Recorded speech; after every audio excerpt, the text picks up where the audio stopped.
जय भोलेनाथ की। रुद्र संहिता सती खंड 26वां अध्याय।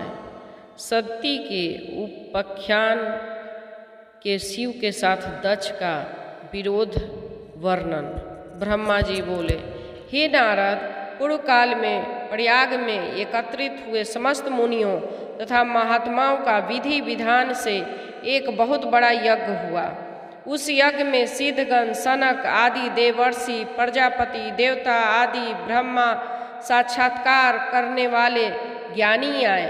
मैं भी मूर्तिमान महातेजस्वी निगमों और आगमों से युक्त हो सब परिवार वहाँ गया था।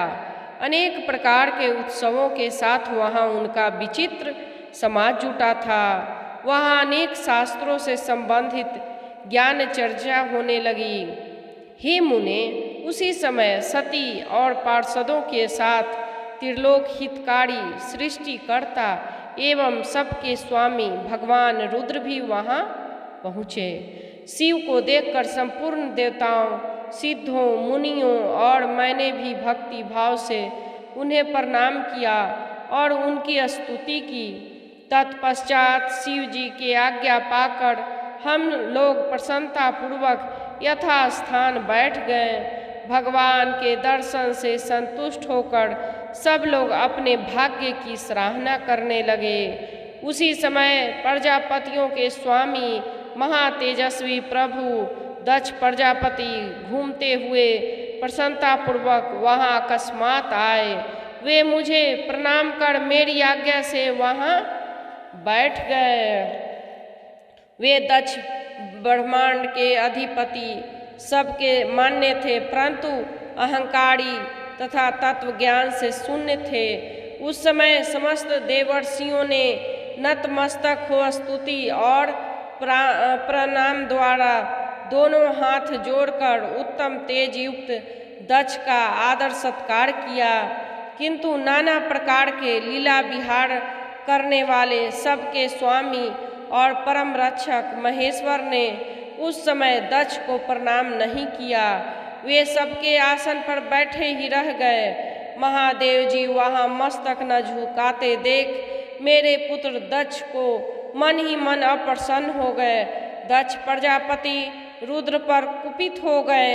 ज्ञान शून्य तथा महान अहंकारी दक्ष महाप्रभु रुद्र को क्रूर दृष्टि से देखकर सबको सुनाते हुए ऊंच स्वर में कहने लगा। दक्ष बोले, ये सब देवता, असुर श्रेष्ठ ब्राह्मण तथा ऋषि मुझे विशेष रूप से मस्तक झुकाते हैं, परंतु जो प्रेतों और पिशाचों से घिरा हुआ महामनस्वी है वह दुष्ट मनुष्य के समान कैसे हो गया। शमशान में निवास करने वाला निर्लज मुझे इस समय प्रणाम क्यों नहीं करता। इसके वेदोक्त कर्म लुप्त हो गए हैं। यह भूतों और पिशाचों से सेवित मतवाला बना रहता है, शास्त्रीय विधि से रहित है तथा नीति मार्ग को सदा कलंकित करता है।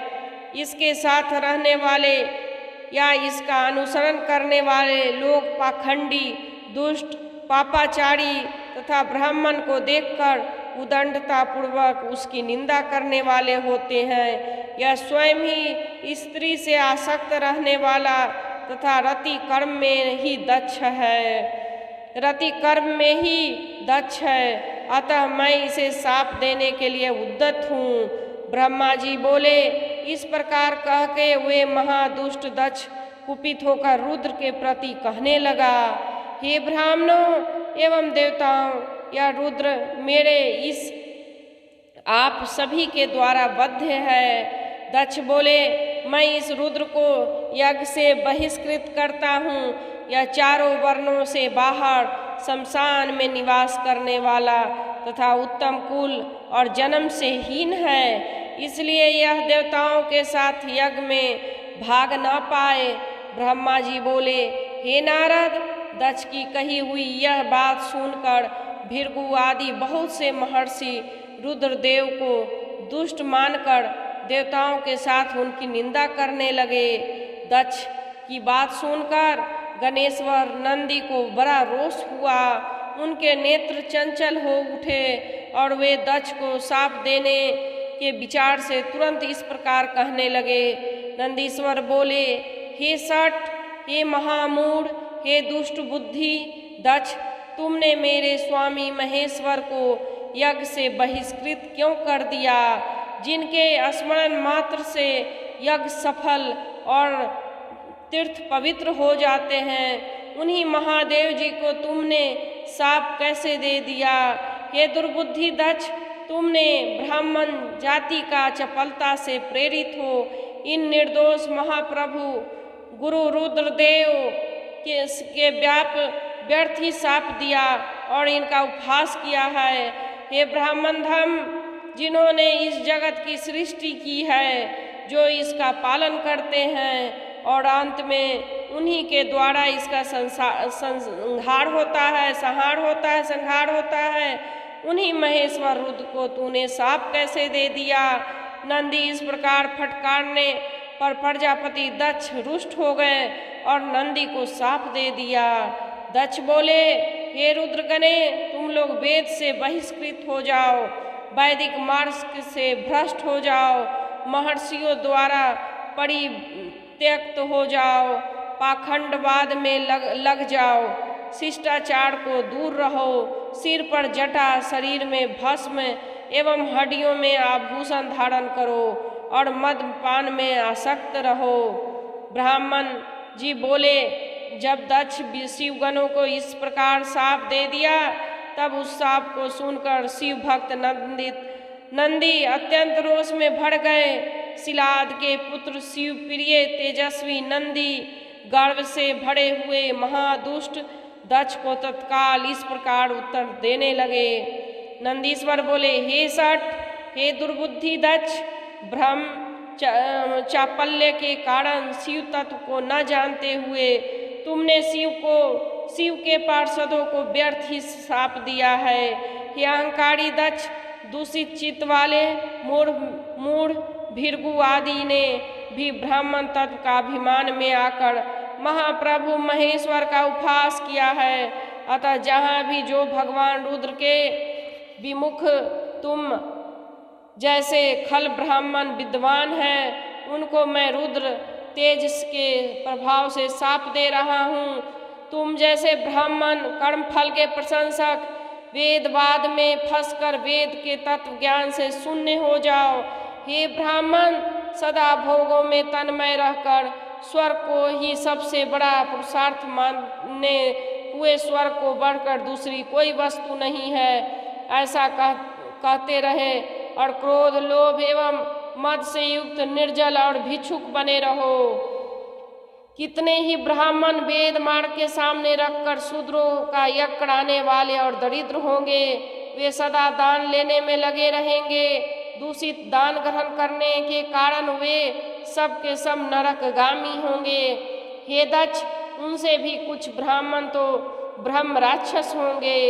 यह जन्मा प्रजापति दक्ष, जो परमेश्वर शिव का सामान्य देवता समझकर उनसे द्रोह करता है, यह दुष्ट बुद्धि वाला तत्व ज्ञान से विमुख हो जाएगा। यह विषय सुख की इच्छा कामना रूपी कपट से युक्त धर्म वाले गृहस्थ आश्रम से आसक्त रहकर कर्म कांड का तथा कर्म फल की प्रशंसा करने वाले सनातन वेदवाद का ही विस्तार करता रहेगा। दक्ष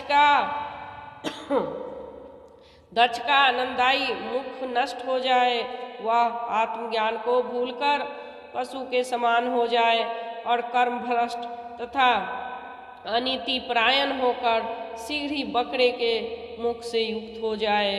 इस प्रकार कुपित हुई नंदी ने जब ब्राह्मणों को शाप दिया और दक्ष ने महादेव जी को शाप दिया, तब वहाँ महान हाहाकार मच गया।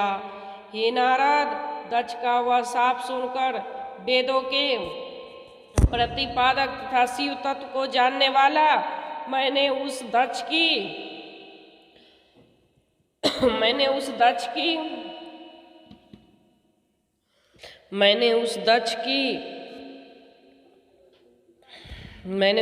तथा भृगु तथा ब्राह्मणों को बारंबार निंदा की। सदाशिव महादेव जी भी नंदी की वह बात सुनकर हंसते हुए और समझाते हुए मधुर वचन कहने लगे। सदाशिव बोले, हे नंदिन, मेरी बात सुनो। हे महाप्राज्ञ, तुम्हें क्रोध नहीं करना चाहिए। तुमने भ्रम से यह समझकर मुझे श्राप दिया गया है। व्यर्थ ही तुम ब्राह्मण कुल को श्राप दे डाले। वेद मंत्र क्षरमय और सुक्तमय है, उसके प्रत्येक सूक्त के समस्त देहधारियों की आत्मा प्रतिष्ठित है। उन मंत्रों के ज्ञाता नित्य आत्मवेता है, इसलिए तुम रोषवश उन्हें शाप न दो। किसी कुस्त बुद्धि वाले को कभी भी वेदों को शाप नहीं देना चाहिए। इस समय मुझे शाप नहीं मिला है, इस बात को तुम ठीक ठीक समझना चाहिए। हे महामाते, तुम तो सनकादिक भी तत्व ज्ञान का उपदेश देने वाले हो, अतः शांत हो जाओ। मैं भी यज्ञ हूँ, मैं ही यज्ञ कर्म हूँ, यज्ञों में अंग भी मैं ही हूँ, यज्ञ की आत्मा मैं ही हूँ, यज्ञ परायण यजमान मैं ही हूँ और मैं ही यज्ञ के बहिष्कृत मैं भी ही हूँ। यज्ञ कौन है, तुम कौन हो और ये कौन है? वास्तव में ये सब मैं ही हूँ। तुम अपने दुर्बुद्धि से इस बात का विचार करो।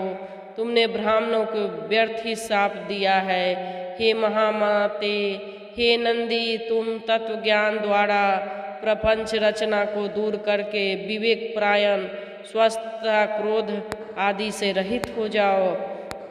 ब्रह्मा जी बोले, इस प्रकार भगवान शिव द्वारा समझाए जाने पर वे नंदी परम ज्ञान से युक्त और क्रोध रहित होकर शांत हो गए। वे भगवान शिव भी अपने प्राण प्रिय नंदी को बोध प्रदान करते हुए गणों सहित वहाँ से प्रसन्नतापूर्वक अपने स्थान को चले गए।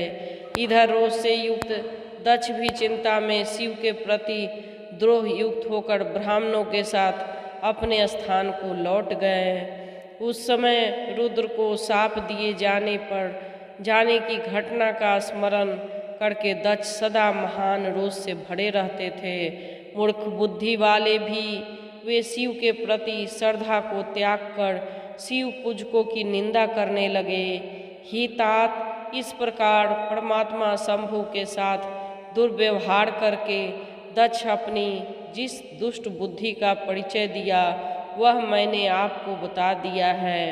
अब उनकी और बड़ी दुर्बुद्धि विषय को सुनिए, मैं बता रहा हूँ। जय भोलेनाथ की 26वां अध्याय समाप्त। जय भोलेनाथ की जय।